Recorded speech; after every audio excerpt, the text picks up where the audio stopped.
لیکن یہ نبی کی شان میں اگر کوئی معاملہ ہو رہا ہو، یعنی نبی کی عظمت بیان کی جا رہی ہے، جن کے پیٹ میں درد ہونے لگتا، ہاں تو یہ ہم کو مشرک کہتے ہیں. کہتے ہیں مشرک ہے، بدعتی ہے. تو ہمارے پیچھے کیوں نماز پڑھتے ہیں؟ ہمارے پیچھے کیوں نماز پڑھتے ہیں؟ ہمارے یہاں شادی بیاہ کیوں کرتے ہیں؟ نہ کریں، ہم مشرک ہیں. اور ایک بات میں بھی بتاتا چلوں، ایک طرف بھی مشرک اور بدعتی بھی کہتے ہیں، اور دوسری طرف شادی بیاہ بڑے دھڑلے سے کرتے ہیں. ان کے بچوں کو کھل اجازت ہوتی ہے کہ اہل سنت والجماعت کے یہاں کے لوگوں کو پھانسو اور کسی طرح جن کی لڑکی لاؤ، ان کو ان کے یہاں لڑکی دو. ان کا یہ پورا مشن ہوتا طریقہ کہ کسی نہ کسی طرح سے ہمارے اندر میں آ جائے. ایک طرف تو مشرک بھی کہہ رہے اور دوسری طرف ہمیں اپنا امام بھی مان رہے. لیکن قرآن مقدس کی آیت کریمہ کیا ان کی آنکھوں میں پردے پڑے ہیں؟ اللہ رب العزت نے ارشاد فرمایا ہے وَلَا تَنكِحُوا الْمُشْرِكَاتِ حَتَّىٰ يُؤْمِنَّ، اور مشرکہ عورتوں سے نکاح نہ کرو جب تک کہ وہ مومنہ نہ ہو جائے. قرآن کیا کہہ رہا ہے؟ مومن اور مشرک کا نکاح کیا ہو سکتا ہے؟ بولیے. ارے صبح قیامت تک نہیں ہوگا. کوئی ایڑی سے چوٹی کا زور لگا دے، جب تک توبہ کر کے ایمان نہ لے آوے جب تک ان کا نکاح نہیں ہو سکتا. اور اگر نکاح بعد میں کیا بھی جائے تو نکاح نہیں ہوگا، وہ خالص زنا ہوگا. اور جو اس سے اولادیں پیدا ہوں گی وہ کیا ہوں گی؟ ولد الزنا ہوں گی، جس کو آپ اپنی زبان میں کہتے ہیں حرامی. کیا پیدا ہوگا؟ اب پھر ایسے ہی لوگ تو کیا ہوئیں گے؟ نبی کی شان میں گستاخیاں کریں گے. ایسے لوگ نبی کی شان میں گستاخیاں کریں گے. اور جو نبی کی شان کا گستاخ ہو، جو نبی کی شان میں گستاخی کرنے والا ہو، وہ سمجھ لینا کہ وہ چرواہے کی اولاد. نعرہ تکبیر، نعرہ رسالت. حضرت حافظ و قاری امتیاز احمد صاحب قبلہ، حضرت حافظ و قاری ثابت علی صاحب قبلہ، حضرت مولانا عرفان احمد امجدی صاحب قبلہ. نعرہ تکبیر، نعرہ رسالت. تو میں اپنی طرف سے نہیں کہہ رہا ہوں، قرآن کہہ رہا ہے وَلَا تَنكِحُوا الْمُشْرِكَاتِ حَتَّىٰ يُؤْمِنَّ وَلَأَمَةٌ مُؤْمِنَةٌ خَيْرٌ مِّن مُشْرِكَةٍ وَلَوْ أَعْجَبَتْكُمْ. کیا مطلب ہے؟ اللہ فرماتا ہے وَلَأَمَةٌ مُؤْمِنَةٌ خَيْرٌ مِّن مُشْرِكَةٍ وَلَوْ أَعْجَبَتْكُمْ، یعنی مسلمان لونڈی بہتر ہے مشرکہ عورت سے، اگرچہ وہ تمہیں بھاتی ہو، اگرچہ وہ تمہیں اچھی لگتی ہو. مشرکہ ہے تو اس کی بنسبت مسلمان لونڈی اچھی ہے، مشرکہ اچھی نہیں ہے. بے شک بے شک. اللہ فرماتا ہے وَلَا تُنكِحُوا الْمُشْرِكِينَ حَتَّىٰ يُؤْمِنُوا وَلَعَبْدٌ مُؤْمِنٌ خَيْرٌ مِّن مُّشْرِكٍ وَلَوْ أَعْجَبَكُمْ. کیا کہنے؟ کہیے سبحان اللہ. مشرکین مردوں کے نکاح میں اپنی بیٹیاں یا اپنی بہنیں نہ دو جب تک کہ وہ ایمان والے نہ ہو جائیں. یعنی ایمان والے ہو جائیں تب دے دو، ورنہ اگر وہ ایمان والے نہیں ہوتے تو انہیں نہ دو. کیونکہ ایک غلام مسلمان اچھا ہے، ایک غلام مسلمان اچھا ہے ایک مشرک شخص سے. اگرچہ وہ تمہیں اچھا لگتا ہو، اگرچہ وہ تم اسے اپنا داماد بنانا چاہتے ہو، اگر اسے اپنا بہنوئی بنانا چاہتے ہو، اگر وہ مشرک ہے چاہے جتنا پیسے والا ہو، چاہے جتنا رتبے والا ہو، چاہے جتنا رعب و دبدبے والا ہو، اگر وہ مومن نہیں ہے تو اس کے ساتھ نکاح نہ کرو. یہ قرآن کا وعدہ ہے، یہ قرآن کا طریقہ ہے، یہ قرآن نے جو ہے قانون دیا ہے. بے شک بے شک. واہ سبحان اللہ سبحان اللہ. پھر بھی ہمارے یہاں شادی بیاہ کرتے ہیں جی. اور ہمارے سنی بھائی تو بیچارے کم پڑھے لکھے ہوتے ہیں، جب کچھ بتایا جاتا ہے وہ لوگ فتنہ ڈال دیتے ہیں. ابے سنی مولانا لوگ یہی کرتے ہیں، ہاں لڑائی بھڑائی کرواتے ہیں. ایک بات یاد رکھیے گا، جو حق بات ہوتی ہے وہ کڑوی لگتی ہے.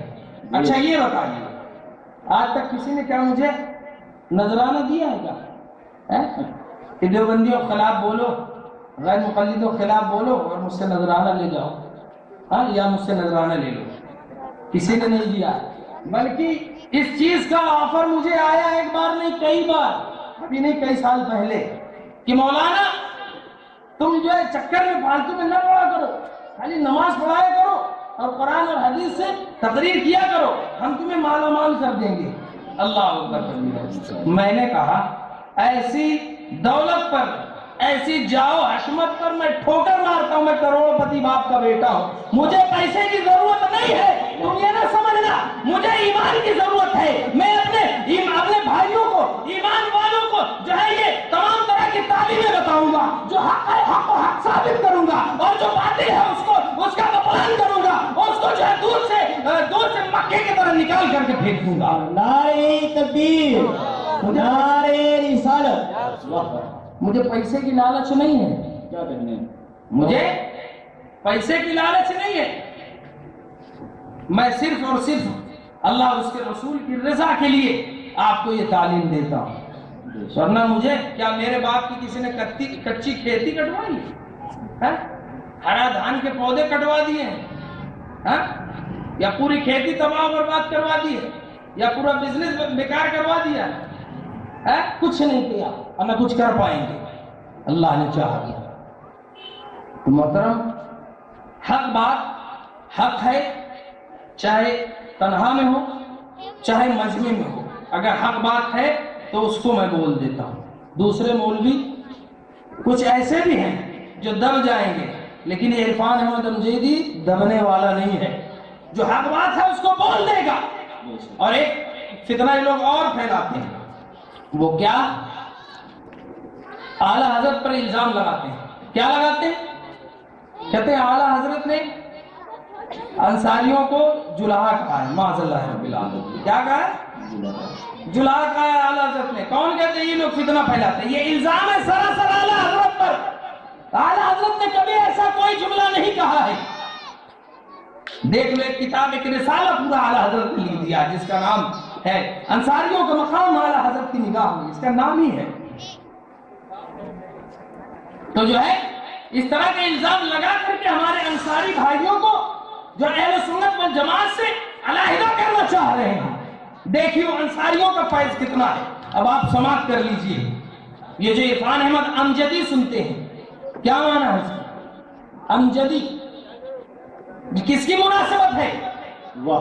حضرت امجد علی اعظمی علیہ الرحمہ والرضوان کی، اور جو صاحب بہار شریعت ہیں، جو 200 سال پہلے اور 200 سال بعد ایسی کتاب آسان عام فہم میں کوئی دوسری زبان، کوئی دوسری کتاب نہیں ملتی عام فہم میں، یہ جو بہار شریعت کا جس درجہ ہے، جو رتبہ، جو عہدہ، کس نے لکھا؟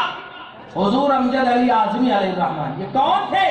انصاری ہیں کہ یہ سبحان اللہ، ان کا نام امجد علی اعظمی ہے، انہی کی مناسبت سے مدرسہ امجدیہ ہے، اور اس مدرسے امجدیہ میں فارغ ہونے والے طلبہ اپنے آپ کو امجدی کہتے ہیں کہ یہ سبحان اللہ۔ یہ اگر میرے اوپر جو مارک لگا ہوا ہے امجدی کا، تو یہ بھی انصاریوں کا فیضان ہے۔ اے لوگو، تم کہاں ہو؟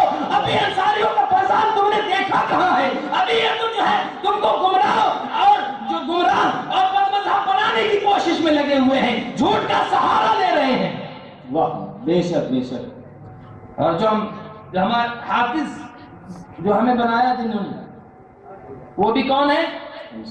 انصاری ہیں کہ یہ سبحان اللہ۔ اور جس مدرسے میں ہم پڑھے ہیں اس کے بانی اور محتمم کون ہے؟ بڑے مولانا صاحب بولتے ہیں، لیکن ان کا اوریجنل جو نام ہے حضرت علامہ مولانا مفتی مجیب اشرف انصاری صاحب ہے، یہ سبحان اللہ۔ کون ہے؟ مفتی مجیب اشرف صاحب۔ مفتی مجیب اشرف صاحب انصاری، گھوسی کے، لیکن رہتے ہیں وہاں، اور جو پیر صاحب بھی ہیں۔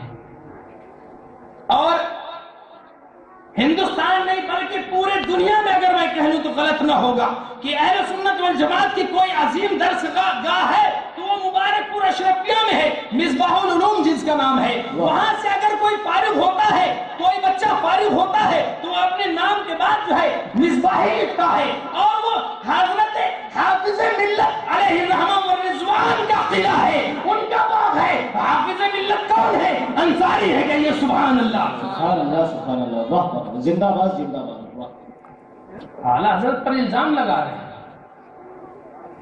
اعلیٰ حضرت تو بادشاہ ہیں، لیکن ان کے وزیر اور منتری وغیرہ وغیرہ یہ زیادہ تر کون ہے؟ انصاری ہیں کہ یہ سبحان اللہ۔ امجد علی اعظمی علیہ الرحمہ والرضوان